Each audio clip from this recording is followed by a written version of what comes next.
Hello दोस्तों, कैसे हैं आप लोग। आशा करता हूँ बढ़िया ही होंगे। दोस्तों, आज हम आपको बड़े बड़े ओरिजिनल ब्रांड के सामान की चीन में बने कॉपी पेस्ट नकली सामान के बारे में चोर बाजारी दिखाएंगे। वीडियो एंड तक देखना, इससे आपको बहुत नॉलेज मिलेगी। तो चलो वीडियो शुरू करते हैं।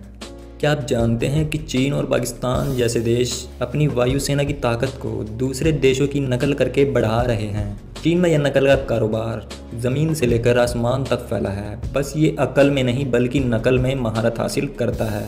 चीन का आप कोई भी सामान उठा के देख लेना, वो आपको नकली ही मिलेगा। शुरुआत करते हैं चीन के लड़ाकू विमान से, क्योंकि चीन के लड़ाकू विमान भी नकली हैं। पहला चीन का लड़ाकू विमान चेंगडू J-10 है। ये फाइटर प्लेन अमेरिका के F-16 की कॉपी है। इसी तरह चीन का Shenyang J-11 fighter plane Russia के सुखोई Su-27 की हूबहू नकल करके बनाया गया है। और चीन इन्हीं विमानों को अपना स्वदेशी बताकर पाकिस्तान जैसे मुल्क को बेच भी देता है। लेकिन आज हम चीन के इस नकली वाले कारोबार का 100% असली यानी ओरिजिनल का खुलासा करेंगे। फोर्ब्स मैगजीन के अकॉर्डिंगली नकली सामान बनाना दुनिया का सबसे बड़ा क्रिमिनल एंटरप्राइज है, जिसे पूरी तरह क्रिमिनल चलाते हैं। ये नकली सामान की इंडस्ट्री होती है। पूरे दुनिया में per year 127 lakh crore rupees से ज़्यादा का नकली सामान बेचा जाता है। और ये कनाडा, रशिया, दक्षिण कोरिया और ऑस्ट्रेलिया की अर्थव्यवस्था से भी ज़्यादा है।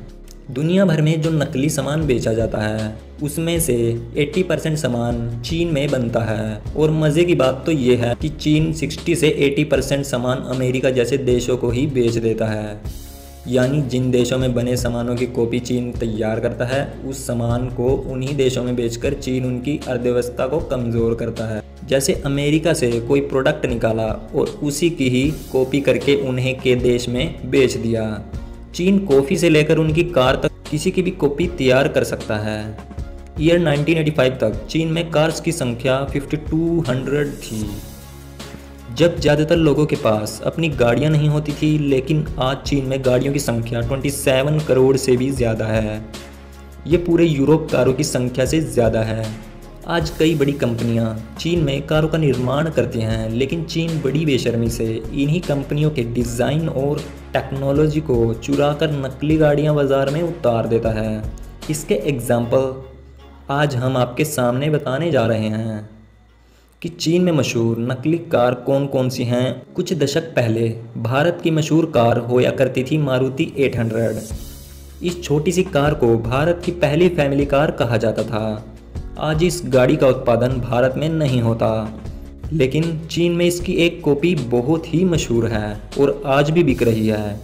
चीन में मारुति 800 को जियांगनांग टीटी के नाम से बेचा जाता है। आपके सामने दोनों ही कारें दिखाई जा रही हैं।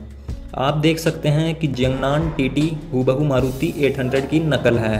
ये कार मारुति 800 की तरह ही दिखती है और इसमें लगा इंजन भी 800 सीसी का ही है। और इसमें बाकी फीचर भी मारुति 800 जैसे ही हैं। भारत में बिकने वाली एक और बड़ी कंपनी टोयोटा की एक मशहूर कार का नाम है इनोवा क्रिस्टा। ये भारत में 25 लाख की बिकती है, लेकिन चीन में ये कार यानी लिनमैक्स 7.5 लाख में मिल जाती है, जो बिल्कुल इनोवा क्रिस्टा जैसी ही दिखती है। ऐसे ही मशहूर कार निर्माता जगुआर लैंड रोवर की एक मशहूर कार है रेंज रोवर इवोक।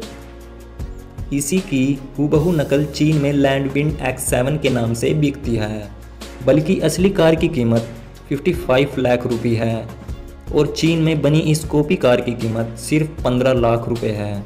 आपको बता दें कि जगुआर लैंड रोवर भारत की कंपनी मानी जाती है, क्योंकि भारत की टाटा मोटर्स ने इसे खरीद लिया था। इसी तरह एक और बड़ी कार निर्माता कंपनी है जिसका नाम है ऑडी। आपने इसका नाम तो सुना ही होगा। और इस कंपनी का एक मशहूर मॉडल है ऑडी R8। चीन में इस कार की नकली और सस्ती कॉपी CH लिथिया के नाम से बिकती है। असली ऑडी R8 की कीमत करीब 1.25 करोड़ रुपीज़ है और चीन की ये नकली वाली कार बहुत सस्ती कीमत में मिल जाती है। सबसे लग्जरियस कारों में से एक मानी जाती है रोल्स रॉयस। इसका एक मॉडल है रोल्स रॉयस फैंटम। इसकी कीमत भारत में 9 करोड़ रुपीज़ के आसपास मानी जाती है, लेकिन चीन में इसकी नकली कॉपी गीली GE के नाम से बेची जाती है, जिसकी कीमत 32 लाख के आसपास है। कुल मिला के चीन एक ऐसा देश है जहां किसी महंगे ब्रांड के नकली जूते, नकली कपड़े पहनकर किसी भी नकली कार में घूम सकते हैं। आप नकली ब्रांडेड प्रोडक्ट्स की शॉपिंग कर सकते हैं और नकली कॉफ़ी पीते हुए कह सकते हैं कि कॉपी पेस्ट करना तो कोई चीन से सीखे। आपको वहाँ घड़ी नकली मिल जाएगी, पेन नकली मिल जाएगा, कपड़े भी नकली मिल जाएंगे और जूते भी नकली मिल जाएंगे और फ़ोन भी नकली मिल जाएगा। और चीन में बने नकली सामान पूरे देश की अर्थव्यवस्था को बहुत चोट पहुंचाते हैं। अकेला अमेरिका को ही कॉपी सामान की वजह से 14 लाख करोड़ रुपए का नुकसान होता है। FICCI के एक रिपोर्ट के मुताबिक भारत को हर साल 6000 करोड़ रुपए का नुकसान होता है। यानी चीन अपने यहाँ नकली सामान बनाकर खुद तो मुनाफा कमाता है और दूसरे देशों की अर्थव्यवस्था को गहरी चोट पहुँचाता है। अब सवाल ये है, चीन ये काम करता कैसे है? इसके लिए चीन 3 तरीके अपनाता है। पहला है ओरिजिनल सामान की सप्लाई चेन में सेंध लगाकर उसमें से असली सामान को चुरा लेना और फिर उसे सस्ते दामों पर गैरकानूनी तरीके से बेच देना। और दूसरा तरीका है असली सामान की कॉपी तैयार कर लेना। दुनिया के ज़्यादातर प्रोडक्ट चीन में ही बनाए जाते हैं, इसलिए चीन के पास इनके डिज़ाइन की पूरी जानकारी होती है और टेक्नोलॉजी की भी पूरी जानकारी होती है। चीन इसका फ़ायदा उठाता है, असली सामान की कॉपी तैयार करके नकली सामान बाजार में बेच देता है और वो भी सस्ते दामों में। और इसका तीसरा तरीका है अंतर्राष्ट्रीय ब्रांड की कॉपी तैयार करना। इन प्रोडक्ट के नाम भी असली प्रोडक्ट के नाम से मिलते जुलते होते हैं ताकि कस्टमर आसानी से नकली और असली का फ़र्क ना समझ सके। एग्जाम्पल के लिए मशहूर कॉफ़ी चेन स्टारबक्स की एक कॉपी चीन में सनबक्स की एक कॉफ़ी चेन बहुत मशहूर हो गई है। चीन में इसे ना तो कोई नैतिक अपराध मानता है और ना ही वहाँ के कानून इसे रोकने की कोशिश करते हैं। चीन में ये नकल की ये संस्कृति हजारों साल पुरानी है, इसलिए कोई भी बड़ी कंपनी चीन की किसी अदालत में जाकर दावा भी करती है किसी चीनी कंपनी के खिलाफ कि वो कहती है कि उन्होंने कॉपी पेस्ट का उल्लंघन किया है, तो चीन की अदालतों में ज़्यादातर मामलों में कोई सुनवाई नहीं होती और कोई भी बड़ी अंतर्राष्ट्रीय कंपनी चीन में इस तरह के जो केस होते हैं वो जीत ही नहीं पाते। कोई सुनवाई नहीं है वहाँ पर।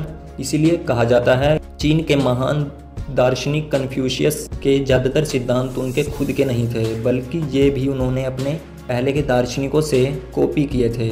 और चीन में इसे बुरा नहीं माना जाता और चीन में आज भी कन्फ्यूशियस के सिद्धांतों का बहुत गहरा प्रभाव है। यानी चीन ने नकल को अपनी संस्कृति का एक हिस्सा बना लिया है और चीन इस पर शर्म करने की बजाय इस पर गर्व करता है।